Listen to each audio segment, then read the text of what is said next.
화요일 정치 용봉탁 시간입니다. 국민의힘 김용남 전 의원, 더불어민주당 정봉주 교육연수원장 두 분 나오셨습니다. 안녕하십니까? 네, 안녕하세요. 김용남입니다. 네.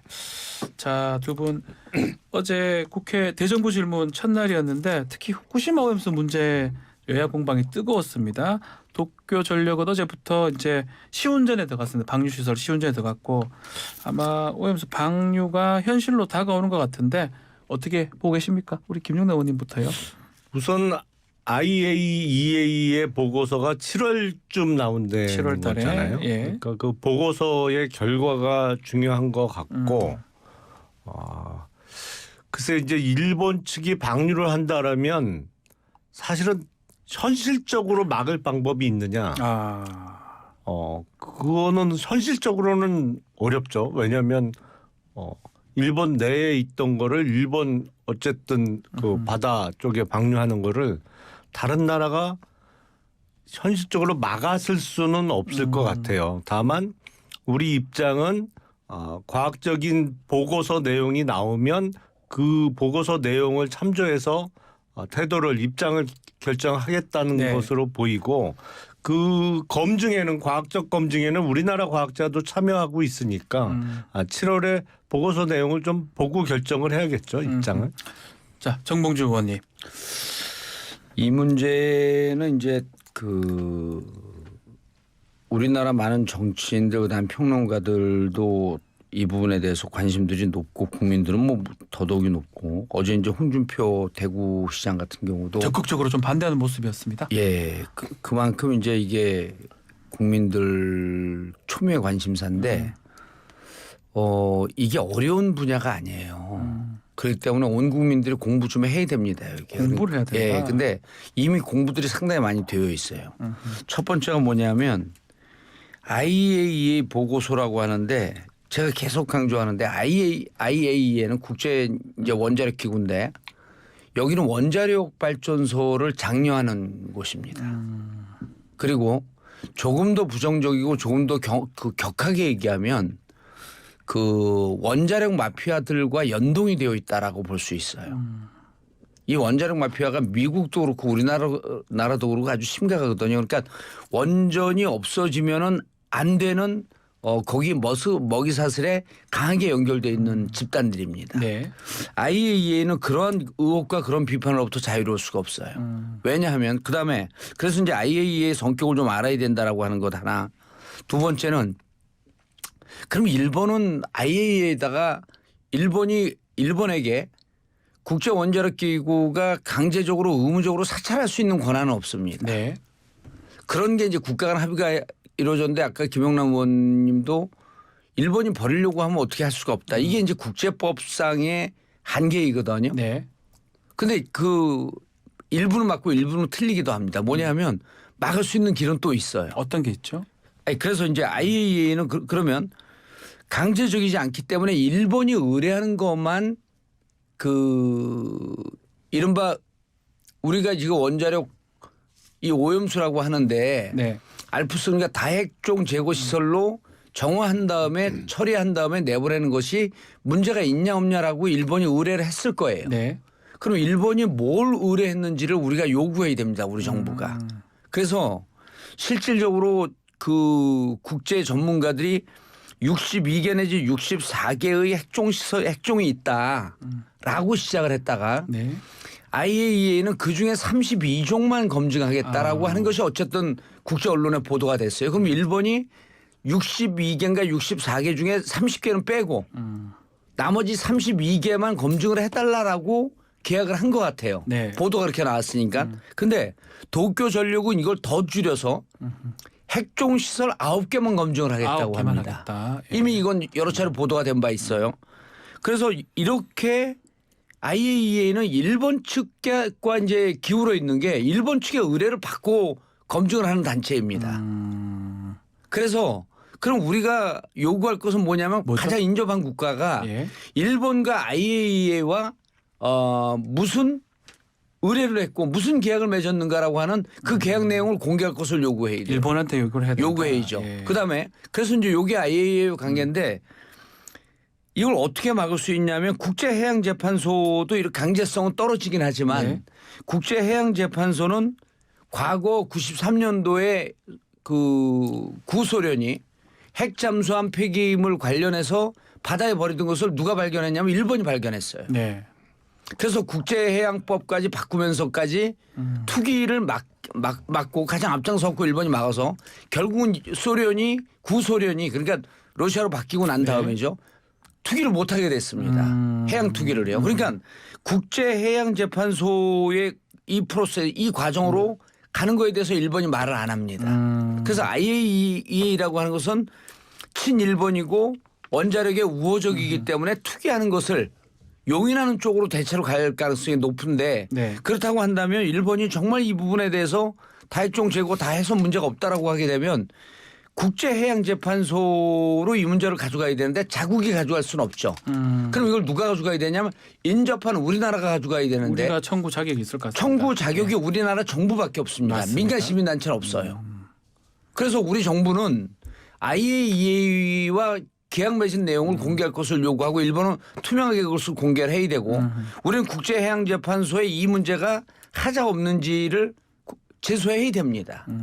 방법을 완전히 말씀을 하셨습니다. 좀 복잡하긴 하지만. 아니 네. IAEA까지 친일 단체로 몰면 아니, 이건 뭐 친해양- 민주당이 찍으면 무조건 잠깐만요. 친일이 김 의원님 되는 그것만 건가요? 정리하고 그러니까 넘어갈게요. 아니, 그거는- 원자력 단체라고 얘기를 했어요. 네. 이제 중간중간 뭐 친일 말씀도 하셨고 근데 그러면 원자력 발전이 나쁜 거냐? 뭐 그러면 거기까지 논쟁이 번지면 끝도 없겠습니다만. 근데 지금까지 객관적으로 드러난 그 과학적 데이터에 의하면 우리가 2005년부터 우리나라 해양 곳곳에 그 지점을 택해서 해양 방사능 측정을 해왔거든요. 네. 그러니까 2011년도 후쿠시마 원전 사고가 터지기 그 이전부터 해온 거죠. 그러니까 거의 근 20년째 해오고 있는데 2011년도 후쿠시마 원전 사고가 터진 이후에 약 2년 동안은 사실은 그 대책 없이 원자력 방사능 물질이 그냥 그 후쿠시마 앞바다로 다 흘러 들어갔습니다. 예. 그때는 뭐 그냥 무방비로 흘러 들어갔죠. 그러면 그 이후에 우리나라 해역에 그 설치된 해양 방사능 그 측정 수치가 변화가 있었느냐? 그건 아니에요. 그것도 아니다. 네. 네. 그러니까 이게 워낙 태평양이란 바다가 어마어마하게 크다 보니까 비유를 하자면 그런 거죠. 수영장에 소주 한 방울 떨어뜨린다고 그 수영장의 물이 술로 변하지 않는 거하고 똑같은 거거든요. 그렇긴 한데 뭐 애초에 더 심한 방사능 물질이 후쿠시마 앞바다로 흘러갔습니다만 네. 12년 전에 그럼에도 불구하고 그러면 지금 다핵종 제거 시설이라는 알프스로 걸은 물을 방류하는 거 이것도 왠지 좀 찝찝하잖아요. 2011년도 사고 직후는 뭐 어떻게 할 방법이 없었으니까 그대로 다 흘러 들어갔지만 이 방류와 관련해서도 더 좋은 방법이 있으면 찾아보자 이거였고 결국엔 그래서 국제원자력기구에서 그러면 검증을 해보자 이렇게 얘기가 진행되고 그 절차가 그 프로세스가 진행되고 네. 있는 것이죠. 근데 7월에 보고서가 나오기도 전에 국제원자력기구는 일본의 의뢰를 받아서 하는 거니까 이거 검사 결과 어떻게 나오든 믿기 어렵다. 그리고 우리는 뭐 국제해양재판소라도 끌고 가서 이게 제가 보기에는 잘 안 될 것 같은데 네. 그 프로세스는 무조건 반대하자는 건 말이 안 되는 거고 네. 일단 7월에 보고서 결과를 그걸 좀 보고 보자. 예. 보고 결정을 해야죠. 정봉주님 이제 그 이런 거예요. IAEA를 친일 단체라고 이렇게 규정한 적 없고요. 그리고 이제 다만 지금 일본 쪽으로 많이 경도됐을 거라고 국제 그린피스도 그러고 이제 많은 나라에서 네. 우려를 하고 있잖아요. 근데 실질적으로 이제 무슨 일이 있냐면 우리 정부가 이제 문재인 정부 시절에도 그렇고 지금도 그렇고 일본 도쿄전력하고 일본 측에다가 자료 요청을 하면요. 네. 얼마나 걸리는 줄 아십니까? 그게 오는데 제대로 된 자료도 오지 않고요. 6개월이 걸려요. 6개월이 걸린다. 예. 그러니까 이게 일본이 무척 무성의한 자세예요. 그리고 지금 이게 그 해양 투기만이 유일한 방법이라고 우리 정부는 윤석열 정부는 그렇게 인식을 하고 있는 것 같아요. 근데 실질적으로 이게 지금 문제가 뭐냐면 2년 뒤에서야 간신히 안 게 2011년 사고가 나고 2013년에서야 바닥이 뚫려갖고 그 지하수하고 만난 네. 걸 2년 뒤에 알게 됐어요. 그러니까 지금은 지하수가 연동이 되어 있죠. 그다음에 이제 비가 오게 되면 우수가 들어오죠. 그렇게 해갖고 현재 그 이 뭡니까 그 핵 원료하고 녹아 있는 게 이게 뭐 그 뒤죽박죽 돼버린 것 때문에 이제 거기에 문제가 뭐냐면 물이 들어가게 하면 안 됩니다.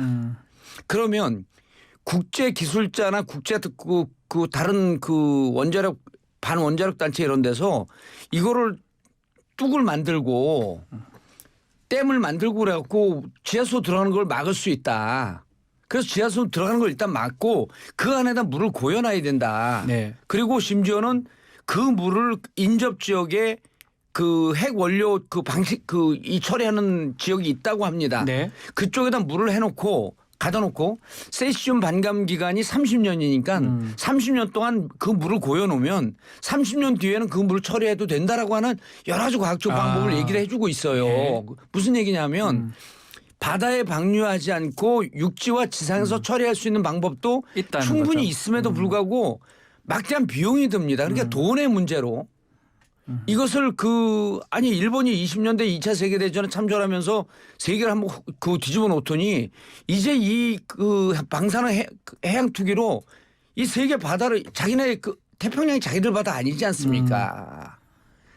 이 세계 바다를 지금 또 오염시키려고 하는 이 그 국제 범죄를 저지르고 있는 거거든요. 이게 만약 그리고 이때 지금 뭐 11년 되고 그 10년 되고 이렇게 됐음에도 불구하고 검증이 되지 않았다라고 하는데 과학자들이 또 무슨 얘기를 하냐면 처음에 62종의 핵종이 있다가 네. 지금 변종이 발생됐고 이상한 핵종들이 나타난다는 거예요. 거죠. 예. 그러니까 이 핵에 대해서는 우리가 그 수명이 다한 핵 원전을 처치할 수 있는 방법도 지금 아직 그 세계적으로 검증된 게 없어요. 그러니까 이 처리하는 문제 그리고 과학적으로 완전히 이 기계를 이해하는 과학자가 없다라고 할 정도로 기계도 복잡합니다. 네. 이 문제가 다종하게 이렇게 열려 있는데 이 문제를 바다에 투기하고 이 투기한다고 해갖고 해결될 문제가 아니지 않냐. 그러니까 네. 일본도 정말 국제사회의 일원이라고 한다면 일방적으로 바다에 투기하는 방법이 아니고 내륙에서 해결할 수 있는 방법을 여러 나라에서 제시하고 있으니 그 방법에 대해서도 머리를 좀 맞대보고 근데 일본은 그 방법을 쓰지 않고 무조건 그 해양 투기 방식이거든요. 비용 때문에 그렇다는 거죠. 비용 때문에 그렇다는 거예요. 돈 때문에 우리가 지금 가뜩이나 지금 지구 온난화라든지 이 환경 문제 때문에 지구가 시름을 앓고 있지 않습니까? 네. 이런 거에 국제사회에 일어나서 일본이 좀 조처를 취해야 되는데 그리고 일본이 잘못하고 있으면 우리 정부가 여기 또 문제 제기하면서 따끔하게 그 혼축금을 내줘야 될 거 아니에요? 혼축금을 내줄 수 있는 의지가 있는지 없는지 모르겠지만. 알겠습니다. 예. 자, 뭐 정리 한번 해주시겠습니까? 예. 그 돈을 아주 많이 쏟아부으면 다른 해결책을 만들어낼 수도 있겠죠. 네. 근데 어느 나라든 예산은 한정되어 있는 거고, 그러니까 우리가 원하는 방식은 이거니 너희 나라 정부에서 예산을 쏟아부어서 이렇게 해결하라라고 요구할 수 있는 나라는 없잖아요. 사실은 그건 이제 그 나라 주권의 문제이기 때문에 다만 거기서 이제 합리적인 해결책을 찾아야 되는데. 우리 입장에서는 단 한 방울의 오염수도 해양으로 안 들어가는 게 좋겠죠. 네. 근데 그런 논리라면 만약에 국내에 있는 공장을 가정에 둔다면 공장 폐수라는 건 절대로 하천으로 나와서는 안 됩니다. 그러면 그 회사의 비용으로 그 안에 뭐 매립을 하든지 그걸 뭐 끓여서 날려버리든지 해야 돼요. 하지만 그건 현실적으로 가능하지 않잖아요. 그러니까 우리나라 제조업 공장 의 경우에도 거기서 나오는 폐수를 일정한 정화 시설을 거쳐서 일정 농도 이하로 처리되면 그거를 하천이나 이런 데로 내려보내도록 지금 하고 있잖아요. 그러니까 국제적으로 그런 절차인데 과연 그 정화된 폐수가 국제적으로 용인될 수 있는 기준 이하냐 아니면 그걸 넘는 경우냐 이걸 알겠습니다. 보고 판단하자는 게 지금의 절차다 이렇게 생각이 듭니다. 저는 이제 이 그럼 문제 짧게 정리해 주십시오. 이 예. 문제를 보면서 네. 원희룡 지사 때 2021년에요. 그때 방류하려고 그랬었어요 일본에서. 네. 제일 극렬하게 반대한 분이 원희룡 제주지사입니다. 주호영 당시 그 무슨 당직을 갖고 있었는지 모르겠는데 국회에서도 반대했었고요. 이게 지금 그 이념화되어 있는데 아까 이제 그 국내적으로 처리하고 내륙에서 처리할 수 있는 방법이 있다라고 하는 것이 이제 뭐 주권의 문제라고 했는데 그 나라 안에 있으면 이게 주권의 문제죠. 물이. 근데 지금 이게 방류하는 순간 세계적 문제입니다. 우리가 충분히 여기에 대해서 목소리를 내야 됩니다. 알겠습니다. 그 물이 우리나라에 피해를 미치지 않는다라고 하는 것을 피해를 미친다는 걸 입증하지 못했기 때문에 피해를 미친다라고 볼 수 없다. 이런 논리가 어디 있습니까? 아니 그러니까 7월에 예? 보고서를 보고 잠깐만요. 판단하면 되는 거죠. IAEA 보고서가요. 그거 못 믿겠다. 잠깐만요. 나와도 안 믿을 거다. 김 의원님, 그런 이런 말씀이죠, 겁니다. 그러니까. 김 의원님 이런 네. 겁니다. 제가 아까 다 핵종 얘기를 했잖아요. 핵종이 국제에서 과학계에서 검증하고 있는 수치에 반으로 줄여갖고 검증한다는 거예요. 그럼 이런 부분에 대해서 우리 정부가 얘기를 해야죠. 왜 국제과학계에서 제기했던 이 문제 이 정도까지는 IAEA가 검증해야 되지 않습니까? 이 얘기를 왜 못합니까? 알겠습니다. 예. 이 얘기를 하는 거예요. 논의가 너무 길어져서 네. 예, 다음 주제로 좀 넘어가도록 하겠습니다. 자, 굴욕 외교라는 비판 뭐 이번에 또 이재명 대표가 좀 받고 있는데요. 싱하이밍 주한 중국 대사 우리 정부를 향한 좀 공격적 비판 발언 파장이 커지고 있습니다. 그거 말씀 좀 주십시오. 그 주재국 대사로서는 네. 할 수 없는 말을 했죠. 한국 정부가 후회하게 될 거다. 네. 거의 뭐 협박성 발언을 했는데 싱하이밍 대사 개인적인 문제도 있겠습니다만 지금 중국 정부의 태도가 기본적으로 그래요. 중국 정부 문제다. 예. 그러니까 시진핑 주석 집권 이후에 소위 얘기하는 뭐 중국몽 1대1로 이런 게 사실은 다 확장 정책이거든요. 네. 그러니까 20세기 초반에 만연했던 제국주의적 시각이죠. 네. 사실은 그런 것인데 그러다 보니까 아니 아나 부인이에요. 대사가 어떻게 자기 주재국 정부를 상대로 이런 협박성 발언을 합니까? 근데 더욱 개탄스러운 것은 그 판을 제1야당 대표가 깔아줬다는 것이죠. 그 앞에서 아무 소리도 안 하고 그것 못하고 그리고 더군다나 그걸 유튜브로 생방송하면서 그게 실시간으로 흘러나오도록 해주고 그러니까 아직도 중국은 우리나라를 고려 말이나 조선 때 조공바치던 속국으로 여기고 있는 것 같은 태도를 싱하이밍 대사가 보여줬는데 네. 참 개탄스러운 일입니다. 아무리 여야가 경쟁 관계고 대립하고 있더라도 상식이 있는 사람이라면 하지 말아야 될 게 있어요. 아무리 자기 가족이 미워도 밖에 나가서 자기 부모 가족 욕하면 안 되는 거고 외국 나가서 또 외국 사람 만나서 자기 나라 정부 욕하면 안 되는 겁니다. 근데 이재명 대표는 그런 면이 대단히 부족하다. 네. 그런 생각이 듭니다. 예. 정봉주 의원님. 이재명 대표 그런 거 지적하기 앞서갔고요. 네. 그 윤석열 대통령이 그 일본 야당 만났을 때 이런 얘기했어요. 우리나라 야당 부끄럽다. 내가 설득해 보겠다. 그러면서 그 앞에서 일본 야당 앞에서 우리나라 야당 싸잡아서 욕했거든요. 그렇기 때문에 우리 이재명 대표도 그렇게 한다 그런 게 아니고 이재명 대표는 본인의 입으로 우리 그 정부를 욕한 것도 아니고요. 그 자리에 판을 깔아줬다라고 하는데 그 MZ 세대에서 중국에 대한 반감이 좀 높으니까 그 세대들의 지지를 좀 얻고 싶어갖고 반중 정서를 그 조장하나 본데요. 이거 큰 실수입니다. 뭐냐면요. 여러분들이 지금 먹고 사는 우리 국가 예산의 수익의 네. 3분의 1 정도나 25%는요. 여러분이 국힘이 그렇게 싫어하는 중국으로부터 벌어서 먹고 살고 있어요. 현실을 직시하자는 겁니다. 그리고 미국과 한미동맹 언제 흔들린 적이 있습니까? 항상 노무현 대통령 정권 잡았을 때 문재인 대통령 정권 잡았을 때 진보가 정권 잡으면 한미동맹 흔들렸다 그래요. 그거 흔들려갖고 위기 온 적이 있습니까? 그냥 한미동맹은 여전히 강고해요. 근데 한미동맹을 추구를 해갖고 한미일 삼각 안보 동맹으로 가려고 하는데 우리나라 국민 중에 일본과 군사 동맹 하자라고 하는 근데 찬성하는 분들이 누가 있습니까? 아니 독도 영토 분쟁을 계속 그 영토를 갖고 우리나라를 공격하는 나라와 동맹을 하겠다라고요? 이거 안 되잖아요. 그런데 일본과 미국으로 경도되어 있고 실질적으로 이번에 보게 되면 대일 무역 적자는 계속 줄어가고 있는데 윤석열 대통령은 뭐라 그러냐면 중국에서 적자나는 부분을 일본에서 좀 메꿔보겠다? 이게 무슨 우리나라 초등학생들도 안 되는 이런 경제 인식을 갖고 있는데 그러니까 미국과 일본으로 경도되어 있는 이 인식과 경제적인 문제에 대해서 중국 이번에 수출 28% 줄었습니다. 네. 아세안 25% 줄었어요. 그럼 우리 먹거리가 다 사라지고 있는 거거든요.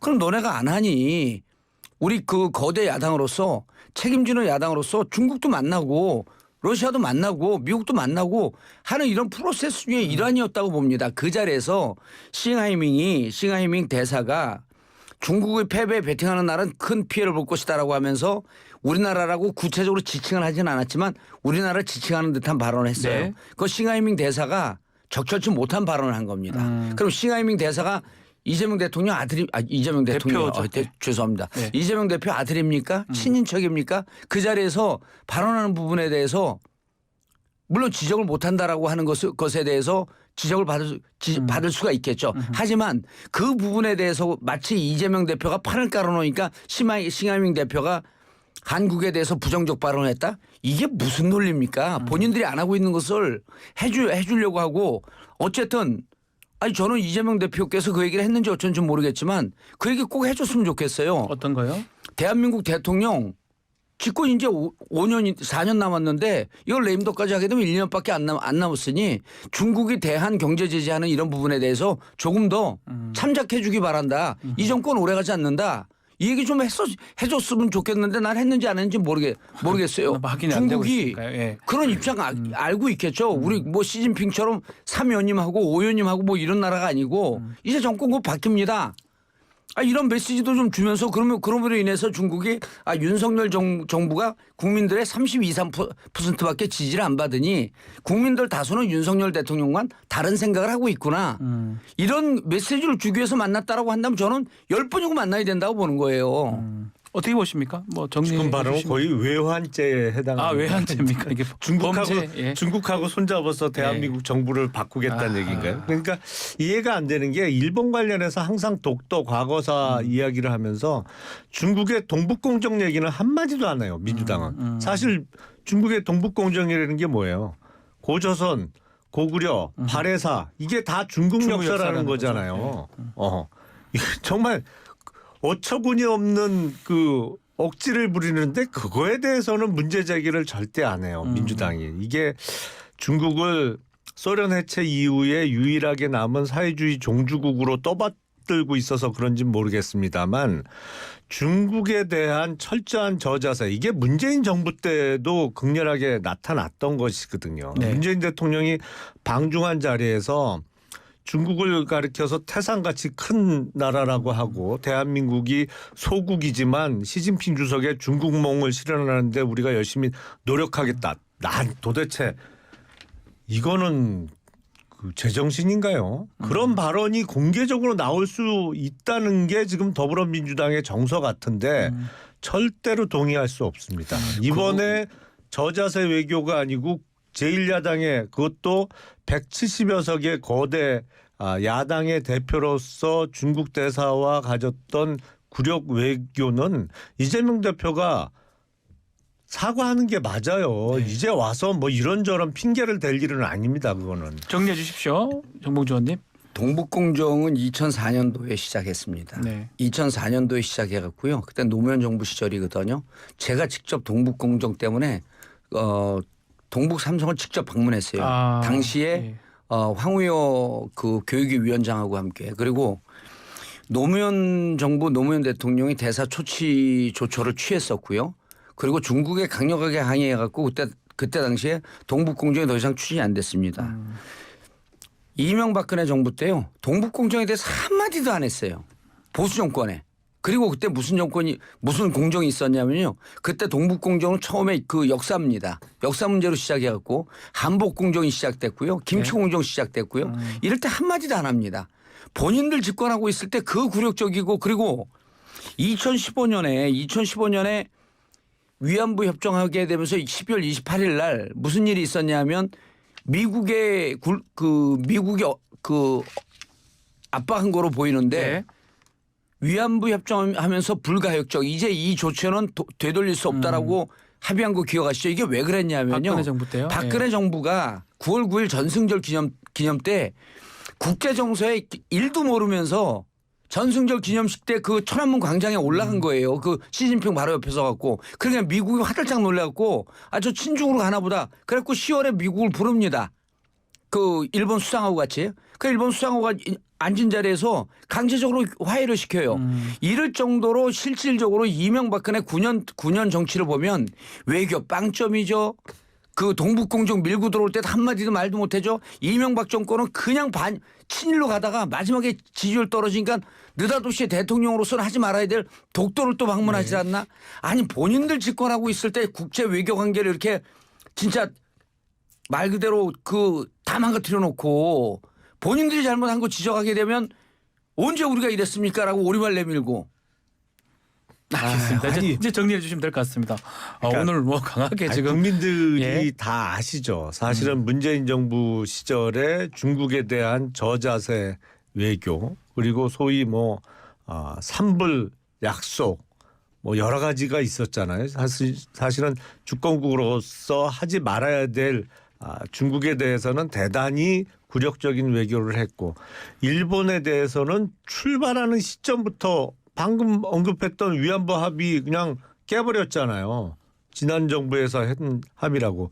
그리고 나서 뭘 했어요? 아무것도 안 했어요. 그냥 깬 상태로만 5년 보낸 거예요. 그러니까 지난 정부 시절에 민주당 집권 시절에 있었던 외교 난맥상은 국민들께서 다들 잘 아실 테니까 여기서 알겠습니다. 더 자세히 말씀을 이거는 안 꼭 드리겠습니다. 말씀 아주 좀 짧게 좀 정리를 짧게 좀 하겠습니다. 예, 국내 현안도 좀 해야 됩니다. 방금 예. 이제 3불 말씀하셨는데요. 3불이 한미일 군사동맹 하지 않겠다예요. 미국의 미사일 방어 체제 MD 체제 들어가지 않겠다가 두 번째입니다. 네. 세 번째가 사드 추가 배치하지 않겠다예요. 사드 박근혜 대통령 때 배치해갖고 문재인 대통령 시절에 갖고 3불 중에 요 세 번째가 추가가 됐고요. 한미일 군사동맹 안 들어가겠다. MD 체제 들어가지 않겠다. 이명박근혜 정부 때 일관되게 견제하던 겁니다. 보수 진보 정권을 망라하고 일관되게 오던 걸 윤석열 정부에서 지금 깨면서 한미일 군사동맹 체제로 들어가고 있는 와중이거든요. 그리고 문재인 대통령 시절에 사드 배치로 인해서 한중 관계 완전히 무역이고 교육이고 관광객이고 관광 경제고 다 망가뜨려 놓은 거를 역대 문재인 대통령 시절에 대중 무역 흑자 최고치를 올려놨어요. 그리고 이렇게 박근혜 대통령 시절에 외교를 개판친 거를 살려놓고 나니까 알겠습니다. 예.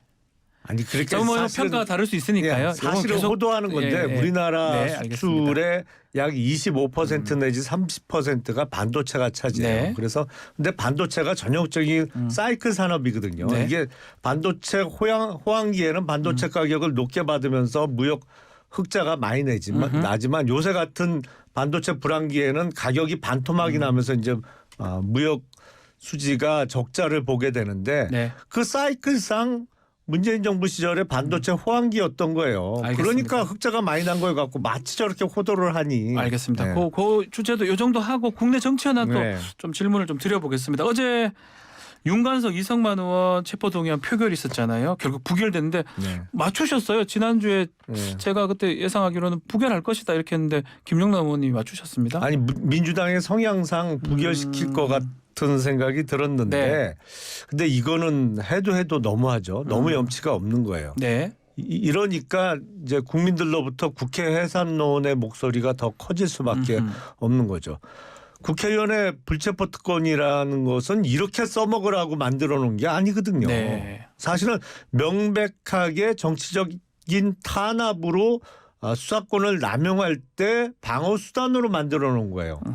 아니 민주당의 돈봉투 전당대회를 지금 윤석열 정부가 기획을 했어요. 돈 살포하라고 돈을 보태준 게 있어요.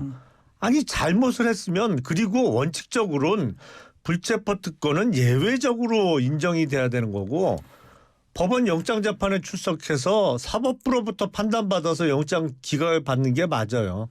국민의힘 소속이었던 지금은 탈당을 했습니다만 하영재 의원회 같은 네. 경우에는 국민의힘 소속 의원들도 찬성표 던져서 체포동의안 국회에서 통과됐잖아요. 다만 법원에서 영장이 기각됐습니다. 다퉈볼 여지가 있다고 해서. 이렇게 돌아가야 되는 것이거든요. 근데 노웅래, 이재명, 요번에 윤관석, 이성만 줄줄이 다 국회 단계에서 방탄 국회를 활용해 갖고 막아서고 있어요. 이러면 제도 취지에도 어긋날 뿐만 아니라 국회의원은 아무리 죄를 져도 체포되거나 구속되면 안 되는 건가요? 자, 기본적으로 대한민국 헌법은요. 네.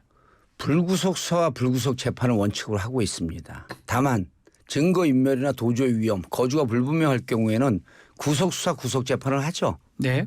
그런데 이성만, 윤관석 의원이요. 돈봉투 사건은 계속 수사를 하세요. 수사를 하는데 옆에 있는 격가지 의원들 부르지 말고요. 송영길 의원은 부르지도 않잖아요. 그러니까 이거 저는 뭐냐면 이거로 민주당 지지율 떨어지든 말든 거 신경 쓰지 마세요. 자당 얘기가 아니니까. 이거 해갖고 어제 즉각적으로 제가 아는 여론조사 기관에서 했더니 별 영향이 없습니다. 왜냐하면 검찰이 정치하고 있다라고 하는 게 국민적 인식이 있는 거예요. 자, 이렇게 보시죠. 일단 구체적으로 이것이 과연 구속수사하는 것이 맞느냐예요. 네. 윤관석 의원 차치하고 일단 이성만 의원 얘기해 볼게요.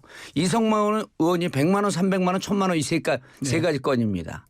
자, 이것이 증거도 없고요. 녹취록에 이정근 부총장의 얘기만 있어요. 그리고 이정근이 녹취록에 근거해서 내가 받았다 이렇게 주장을 합니다. 그럼 양자가 좀 다른 얘기를 하고 있잖아요. 받았다라고 하는 것도 그런데 이분들은 지금 구속영장 체포영장 청구한 것 중에 제일 큰 게 뭐냐면 증거인멸의 우려입니다. 네. 증거인멸의 우려면서 이성만 의원의 표현에 따르면 이렇게 얘기를 해요. 검찰에서 수사를 받았잖아요. 수사를 받았기 때문에 두 분 줄사니까 한번 들어보세요. 수사를 받았기 때문에 수사를 보면서 검찰이 갖고 있는 증거가 무엇인지 알았다. 그렇기 때문에 이 증거를 인멸할 위험이 없다. 이게 무슨 얘기입니까? 예? 잠깐만요. 네. 그리고요. 김만배 일당이 무슨 얘기를 하냐면 구치소에서 오다 가다 만나면서요.